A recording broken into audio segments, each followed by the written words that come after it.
আসসালামু আলাইকুম, কেমন আছেন সবাই? একটা বিষয় শেয়ার করার জন্য আপনাদের মাঝে আমরা আসলাম। বিষয়টা হচ্ছে যে যারা ফুড ডেলিভারি কাজ করতে যাচ্ছেন বা করবেন, তারা মূলত প্রাইভেট কারের যে হচ্ছে লাইসেন্সটা এটা করতে পারেন। আর বর্তমানে আপনাদের যে মোটরসাইকেলের লাইসেন্স এটা 26 সালে হচ্ছে না।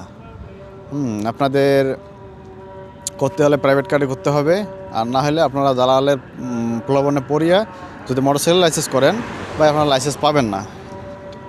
আর আপনাদের যদি একান্তই কাজ করার ইচ্ছা থাকে আপনারা ওই প্রাইভেট কারে লাইসেন্স করবেন। আর কথা হচ্ছে যে এখানে কাজ করতে গেলে ভাই সব নিয়মকানুন মেনে কাজ করতে হয়, টার্গেট পূরণ করতে হয়। আপনাদের টার্গেট পূরণ না হলে স্যালারি আসে না, অনেক রকম সমস্যা।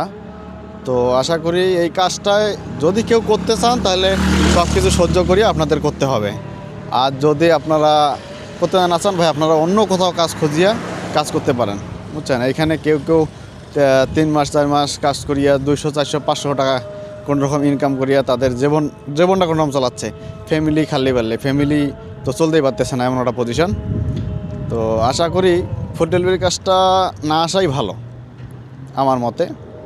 আর যাদের মন চায় একান্তই তারা আপনারা করতে পারেন, কিন্তু ভাই মোটরসাইকেল লাইসেন্সের জন্য কেউ টাকা দিয়েন না, না তেন আপনারা বিপদে পড়ে যাবেন ইনশাআল্লাহ। আশা করি বুঝতে পারছেন।